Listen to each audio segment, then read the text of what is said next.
How you doing, guys? Professor EDC with a Christmas BLADE-OSOPHY. Hope everyone is doing well. Hope everyone is with their loved ones, and hope everyone is with good health, enjoying good health. Well, today I want to talk a little bit about a topic, and this is just like the tip of the iceberg. But it's because I will be talking about this along the history of the channel. Change. And this is a topic that very curiously, I have been thinking for about 2 weeks now. And as I'm taking a philosophy class, and I read a phrase from a very good book, and the phrase goes something like, translated into English, it goes something like, in order for things to remain the same, we must allow them to change. Now that may seem very controversial, but if you allow that phrase to really sink in and digest the thought, the idea, I think that you will encounter a truth within you, or more. Or so it happened to me. And I'm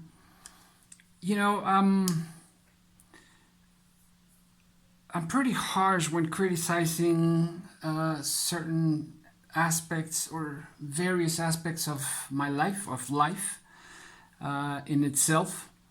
And for example, when we talk about knives, and I'm always on the side or defending the old makers or companies. We may talk about Buck, we may talk about people that have been around for a longer period of time. We may talk about Chris Reeve, we may talk about Rick Hinder, we may talk about the Glasser family and whatnot. But sometimes criticizing the newer stuff. And particularly the newer stuff, when I mention the newer stuff, I think about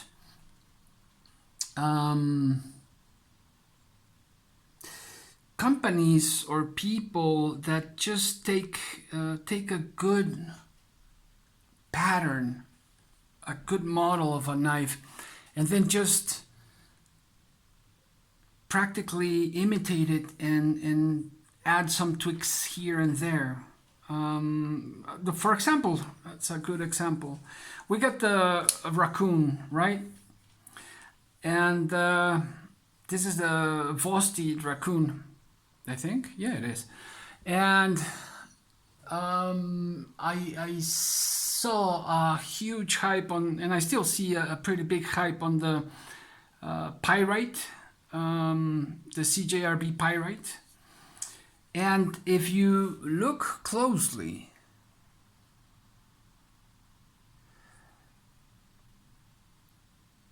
you could almost confuse each one of them. Yet, I believe that the Vosteed raccoon came out first.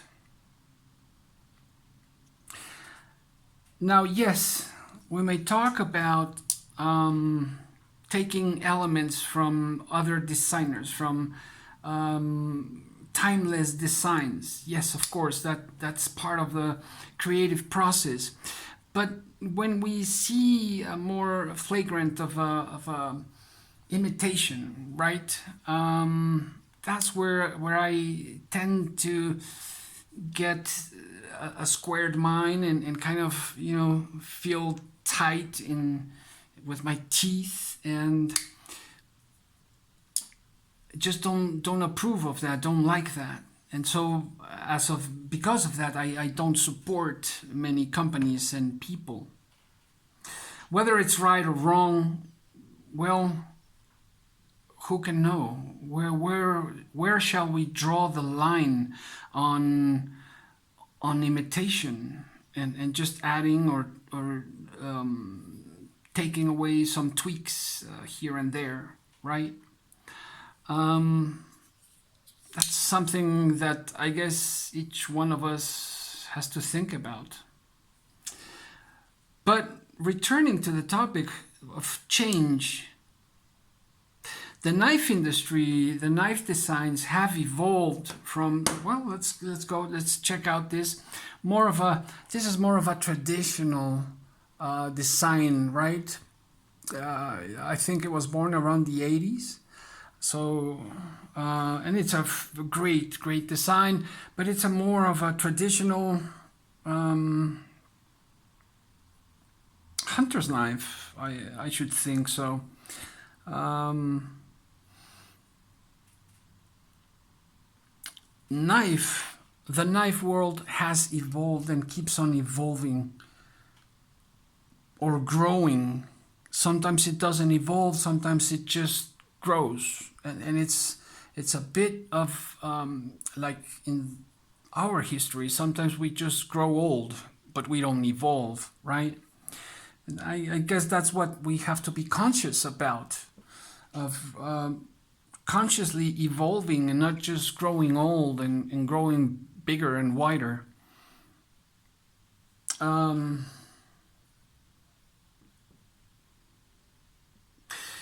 So much that these ideas grow and they are nested in people's imaginarium, and then we come up to certain collaborations and certain people who do things in the right way, and so we come to L.T. Wright, for example, and to Chris Tanner, and we get a fabulous design like the Jesmuck. This is the Jesmuck C. And I am fascinated by this Nesmuck design, this modern Nesmuck. I wish I could have had a chance to get the bigger one, because this is one of my favorite patterns, the Nesmuck, and turned into what Chris did. It's amazing, and just really enjoy this pattern, this model, everything about it. But I see an evolution there, a change, not just a copy, And so that's just talking about the knife world. And here we can see what Ben Belkin has done with interpreting patterns of past times, of the past Christmases. And so going back to this phrase, and by the way, this is just fabulous. I saw this particularly this year. Yeah, there are good things, but then there are bad things as well, or not so good things. Or we can always see the good, the bad, and the neutral, right? And one of the things that I have seen for more than a year is a pattern in the industry of monotony. And that's always tough. That is always tough. Like I said, just taking a good model out there and changing scales 200 times. For example, that has happened to QSP with the Penguin. How many? They changed the steel, they changed the handle materials and whatnot. And yeah. Of course, they changed the price. How about doing something different to improve not just change materials, but doing something different to improve the model? How about a hollow grind? It's a saber grind, but how about adding a hollow grind there? I don't know. Something a bit more clever. And I do enjoy that. I think it's a great knife. The first run, the first model that came out, that's when the channel was 1,000 subscribers.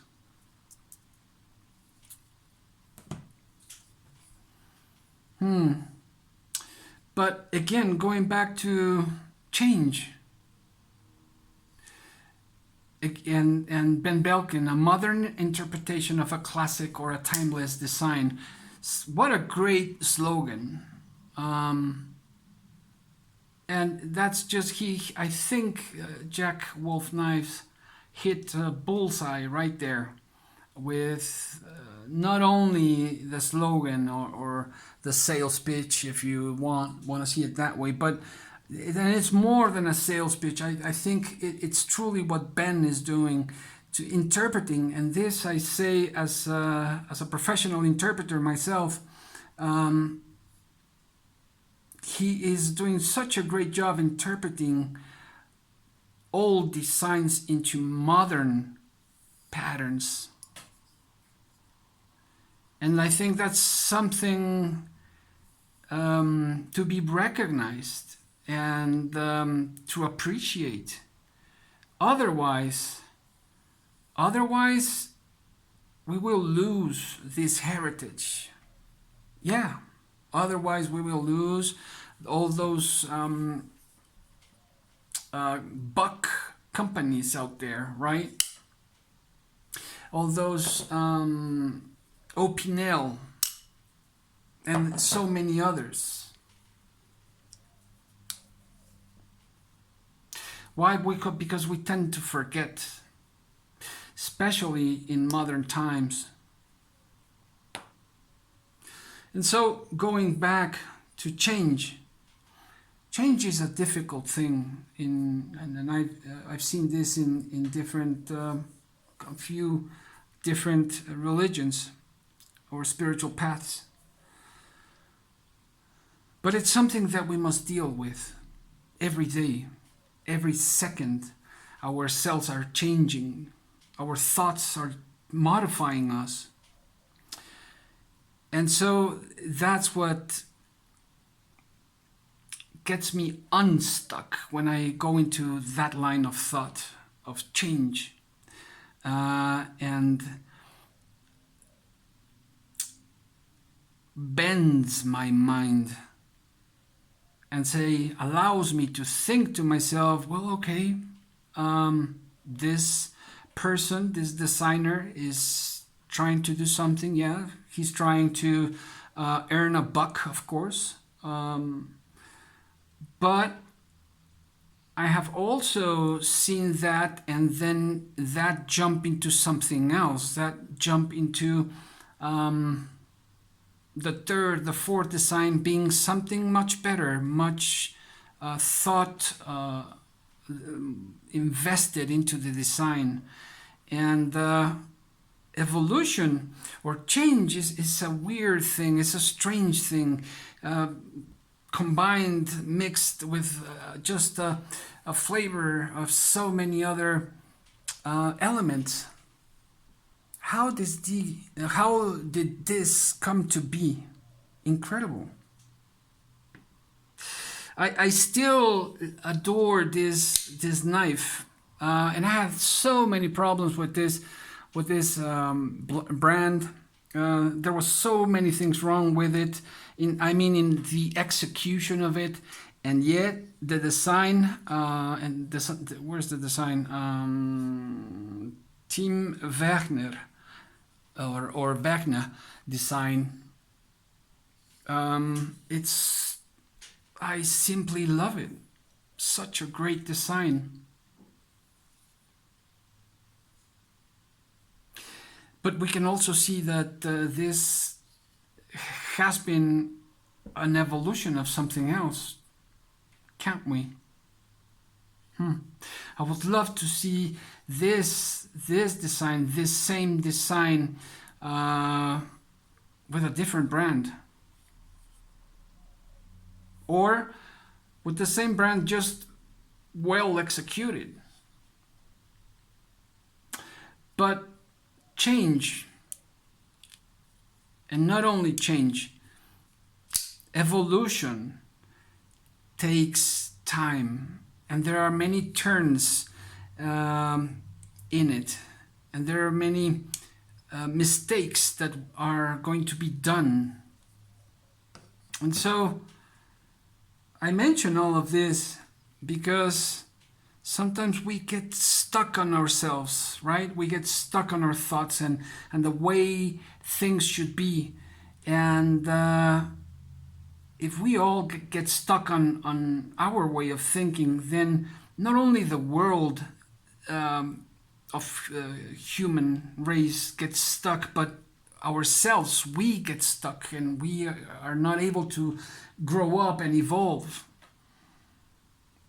And these wonderful things that we see here, whether it's more of a classic pattern or an evolved beauty such as this one and this one,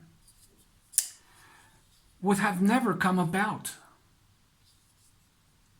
So sometimes we just need to let it be, like the song, right? And understand our place in history, and understand our place in our families, and dimension that. And we're just grains of sand in a infinite beach. And at the same time, each grain makes that beach, right? So allow change to happen. Think about what's good from the past, what still keeps a righteous life, that still makes us live a righteous life and way of living. We must not forget about the past either, but take those positive elements that are still living and integrate those into the present so that we can have a better perspective of the future. That's my message today. And today's scary for Christmas. Well, I chose the fire tack, titanium, full titanium, and just a gorgeous, such a great working knife, but such good looking knife as well, right? Very modern. And at the same time, I chose, of course, a slip joint. And I chose the Little Bro. I think a fantastic combination of that integration of past and present. And that is my Christmas carry. So, my wishes to you all, have a Merry Christmas, enjoy what you have, appreciate what you have, and my best wishes to you all, health, a good job, and a search for something deeper. Merry Christmas, Professor EDC out.